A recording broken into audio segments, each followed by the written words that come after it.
আমাকে ডিরেক্ট কাছ থেকে একদম এক হাত দূর থেকেই আমাকে চোখে টিয়ারশেল মানে শটগান দিয়ে সেই টিয়ারশেল লাগাতে আমার দুয়াটা চোখ ঠিক সেই জায়গায় সেই স্পটেই আমি অন্ধ হয়ে যাই। তারপর থেকে দুনিয়ার আলো আমি আর দেখি না। তখন থেকে আমি অন্ধ এবং সেই আন্দোলনের আজকে একটা সফলতার দিকে যে ভিন্ন একটা স্বতন্ত্র ব্যবস্থা নিতে যাচ্ছে, এটা শুনে আমার কাছে ভালো লাগছে এবং আমি চাই এই 7 কলেজ মানে একটা ভালো কিছু হোক এবং আমাদের যে প্রত্যাশা ছিল, যে স্বপ্ন ছিল, স্বপ্নের জায়গায় যাক। আমি সিদ্দিকুর রহমান, 2013-14 বেচ সরকারি তিতুমির কলেজ, মহাখালী, ঢাকা, রাষ্ট্রবিজ্ঞান বিভাগ।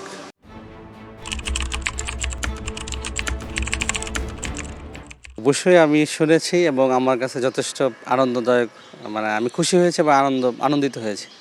কারণ ঢাকা বিশ্ববিদ্যালয় যখন থেকে আমাদেরকে অধিভুক্ত করেছে তখন থেকেই ক্ষুদ্র ক্ষুদ্র সীমাবদ্ধতা আমাদের সাথে মানে ছিল এবং আমাদের সাথে মানে আমাদের যে প্রত্যাশার পারদ ছিল, আমাদের যে মানে আমাদের যে চিন্তার জগতে যে ধরনের প্রাপ্তির জায়গা ছিল, আমরা অধিভুক্ত হওয়ার ফলে সেই ধরনের প্রাপ্তি বা কাছাকাছি যেতে পারতেছিলাম না।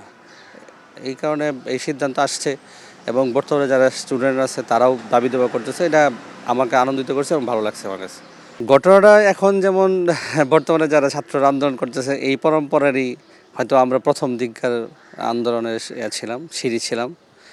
2017 সালে ফেব্রুয়ারিতে যখন ঢাকা বিশ্ববিদ্যালয় আমাদের 7 কলেজকে, ঢাকা বৃহত্তর 7টি কলেজকে অধিভুক্ত করে নেয়, তারা সম্ভবত আমাদের জন্য কোনো ধরনের ব্যবস্থা রেখে বা আমাদের জন্য আমাদেরকে যে অধিভুক্ত করার যে ধরনের আমাদেরকে সাপোর্ট দেওয়া প্রয়োজন প্রশাসনিক এবং যে ধরনের আমরা প্রত্যাশা করি তা ব্যবস্থা না রেখে ব্যতি রেখে আমাদেরকে অধিভুক্ত করে, যার ফলে আমরা অধিভুক্ত হওয়ার পর থেকেই এক ধরনের অনিশ্চয়তা, সেশন জট, পরীক্ষা না হওয়া, রুটিন না হওয়া এবং আমরা আমাদেরকে এক ধরনের মানে দোয়াশা এবং অনিশ্চয়তার মধ্যে পড়ে যাই। সেই অনিশ্চয়তার ঘূর্ণিপাকে আমরা এই অনিশ্চয়তাকে নিশ্চয়তার পথ এবং একটা রুটম্যাপ পাওয়ার জন্য আমরা আন্দোলন করি এবং সেই আন্দোলনের ধারাবাহিকতায় 2017 সালের 20 জুলাই শাহবাগে আমাদের একটা মানববন্ধন ছিল। আমরা জাস্ট প্লেকার্ড হাতে আমরা মানববন্ধনে দাঁড়িয়েছিলাম জাদুঘরের সামনে। তখন পুলিশ এক পর্যায়ে মারমুখী হয়ে যায় এবং অতর্কিত আমাদের উপর হামলা করে এবং আমাকে ডিরেক্ট কাছ থেকে একদম এক হাত দূর থেকেই আমাকে চোখে টিয়ারশেল মানে শটগান দিয়ে সেই টিয়ারশেল লাগাতে আমার দুয়াটা চোখ ঠিক সেই জায়গায় সেই স্পটেই আমি অন্ধ হয়ে যাই। তারপর থেকে দুনিয়ার আলো আমি আর দেখি না।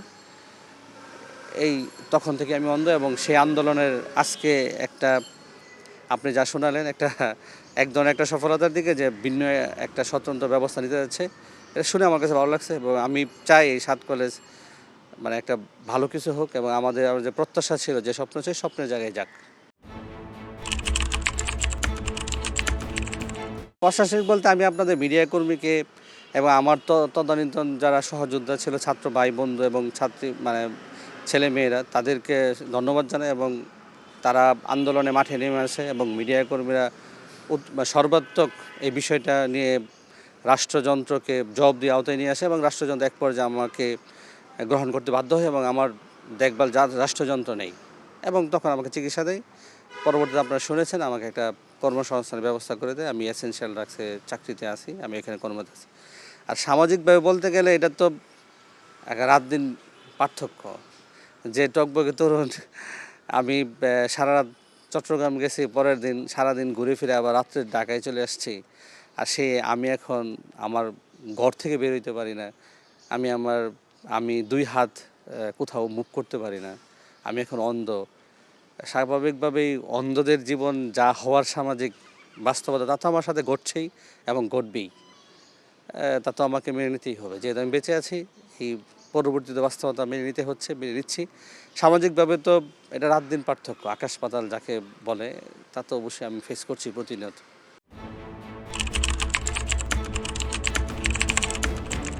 প্রশাসনিক বলতে আমি আপনাদের মিডিয়া কর্মীকে এবং আমার তদানীন্তন যারা সহযোদ্ধা ছিল, ছাত্র ভাই বন্ধু এবং ছাত্রী মানে ছেলেমেয়েরা, তাদেরকে ধন্যবাদ জানাই এবং তারা আন্দোলনে মাঠে নেমে আসে এবং মিডিয়া কর্মীরা সর্বাত্মক এই বিষয়টা নিয়ে রাষ্ট্রযন্ত্রকে জবাবদিহির আওতায় নিয়ে আসে এবং রাষ্ট্রযন্ত্র এক পর্যায়ে আমাকে গ্রহণ করতে বাধ্য হয় এবং আমার দেখভাল রাষ্ট্রযন্ত্র নেই এবং তখন আমাকে চিকিৎসা দেয়। পরবর্তীতে আপনারা শুনেছেন আমাকে একটা কর্মসংস্থানের ব্যবস্থা করে দেয়। আমি এসেনশিয়াল ড্রাগসে চাকরিতে আছি, আমি এখানে কর্মরত আছি। আর সামাজিকভাবে বলতে গেলে এটা তো এক রাত দিন পার্থক্য। যে টকবকে তরুণ আমি সারা রাত চট্টগ্রাম গেছি, পরের দিন সারাদিন ঘুরে ফিরে আবার রাত্রে ঢাকায় চলে আসছি।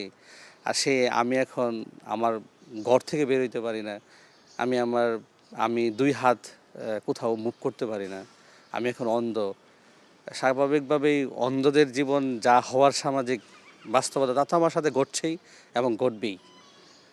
তা তো আমাকে মেনে নিতেই হবে। যেহেতু আমি বেঁচে আছি, এই পরবর্তীতে বাস্তবতা মেনে নিচ্ছি। সামাজিকভাবে তো এটা রাত দিন পার্থক্য, আকাশ পাতাল যাকে বলে, তা তো অবশ্যই আমি ফেস করছি প্রতিনিয়ত।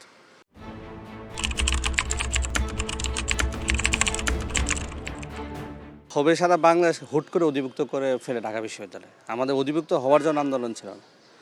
অধিভুক্ত হওয়ার পর থেকেই যখন থেকে আমাদের অনিশ্চয়তা, সেশনজট এবং আমরা কোথায় আছি, আমরা ঢাকা বিশ্ববিদ্যালয়ে গেলে কোনো স্থান পাচ্ছি না। আমাদের ক্যাম্পাসেও আমাদের যে টিচাররা ছিল তারাও কিছু বলতে পারতেছিল না। এই অনিশ্চয়তার জন্য এবং আমাদের সাথে এক ধরনের ঢাকা বিশ্ববিদ্যালয়ের সুপিরিয়রি প্রয়োগ করতে চাইতো। তারা আমাদেরকে একটু ভিন্নভাবে দেখতো।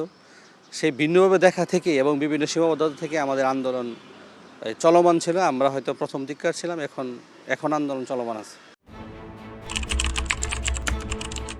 দাবির তো গ্রাউন্ডে যৌক্তিকতা সৃষ্টি হয়েছে, কারণ একটা সময় আমরা যেই প্রত্যাশা পারদ নিয়ে ঢাকা বিশ্বে অধিভুক্ত হয়েছিলাম তা তো আমরা আসলে প্রত্যাশার কাছাকাছিও যাই নাই। এই জন্যই তো এই গ্রাউন্ডে এই দাবি উত্থাপিত হয়েছে এবং এই দাবিকে আমি সমর্থন জানাই।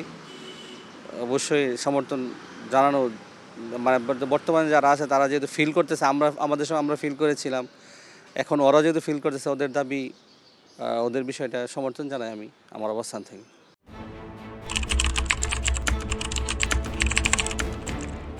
সংঘর্ষের মূল উৎপত্তি স্থলটা কী ছিল, যে ঢাকা আমাদের 7 কলেজের ছেলে মেয়েরা ভাবতেছিল যে আমাদের সাথে সুবিচার করে নাই বা আমাদের সাথে ভালো বিহেভ করে নাই।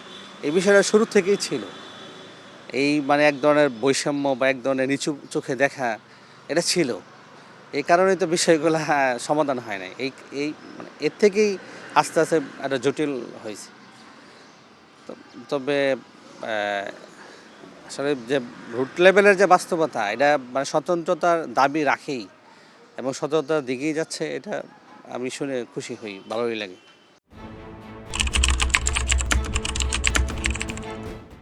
বর্তমানে যারা আছে আন্দোলনে তারা বলতে পারবে, বাকি আমাদের সময় তো আমরা সাফারার করে এসেছি। আমাদের পরীক্ষা, মাস্টার্সের পরীক্ষা হওয়ার 18 সালে, আমরা দিয়েছি 22 সালে, সম্ভবত 21 সালের দিকে। আমরা তো সেশনজট আমাদের মাথায় নিয়ে পার হয়ে আমরা এসেছি। বাকি এখন যারা আছে তারা বলতে পারবে আসলে বাস্তবতা। কিন্তু আমরা যখন ছিলাম আমরা পাইনি। আমাদের যা প্রত্যাশা ছিল, আমাদের যে মনোজগতের যে প্রাপ্তির জায়গা ছিল, আমরা তার কাছাকাছি যেতে পারিনি। তখন আমরা পাইনি।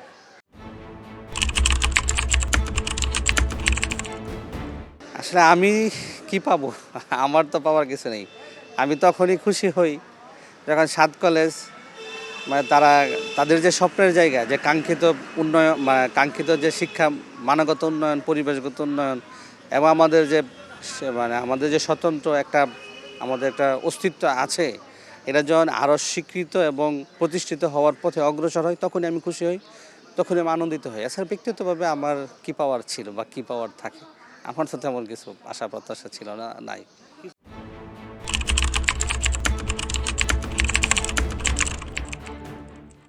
আমি এই বিষয়টা, ওরা আমাদের সাথে যোগাযোগ করেছে, এই বিষয়টা ওদের দাবি, ওদের অবস্থান থেকে ওরা যৌক্তিক মনে করে এবং আমাদের এই তৃতীয় বিশ্বযুদ্ধ আন্দোলন প্রায় 28 বছর যাবৎ, এটা বিশ্বযুদ্ধ আন্দোলন আমাদের যারা অগ্রজ ছিল তারা করে আসতেছিল এবং আমাদের সময়, আমাদের আগেও করছে, আমাদের সময় কিছুটা ছিল, এখন হয়তো আবার টাইমলাইন আসছে। কারণ ঢাকা উত্তরে কোনো একটা ইউনিভার্সিটি নেই, সরকারি ইউনিভার্সিটি নেই এবং আমাদের তিতুমির কলেজ তাদের স্বতন্ত্রতা আছে এবং অনার্স নেই প্রায় অনেক বছর, শুরু থেকে প্রায় অনার্স নেই, বা কিছুদিন ছিল মনে হয়, পর অনেক দিন যাবৎ প্রায় অনার্স নেই, না ওই ইন্টারমিডিয়েটটা নেই আর কি।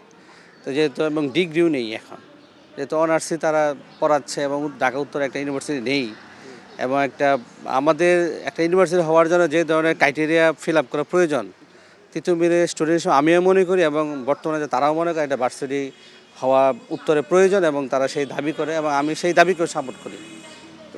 তিতুমির একটা ইউনিভার্সিটি, ঢাকা উত্তরে একটা ইউনিভার্সিটি হওয়া প্রয়োজন।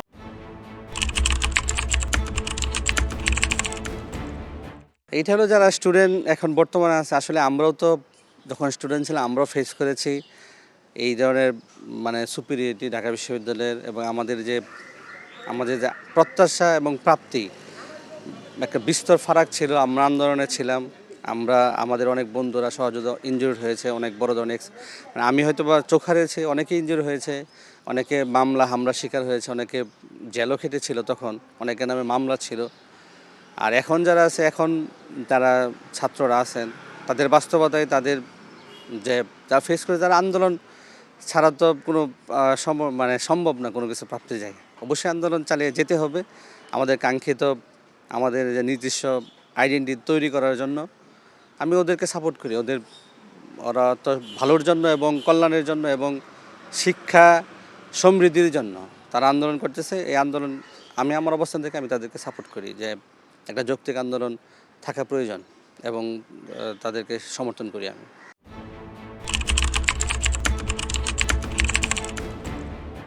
আমি আমার জায়গা থেকে আমি কোনো উদ্যোগ নিইনি, আমি ক্ষমা করে দিছি। ক্ষমা তো আসলে আমি তো ক্ষমা করার কেউ না, বাকি আমার জায়গা থেকে আমার কোনো অ্যাকশন ছিল না, আমি ক্ষমা করে দিয়েছি আমার অবস্থান থেকে। বাকি আমি কোনো অ্যাকশানে যাইনি। আর কোনো কিছু হয়েছে তাও আমি ঠিক বলতে পারি না, আমি পরে আর কিছু জানি না পুলিশের বিরুদ্ধে কিছু হয়েছে কিনা।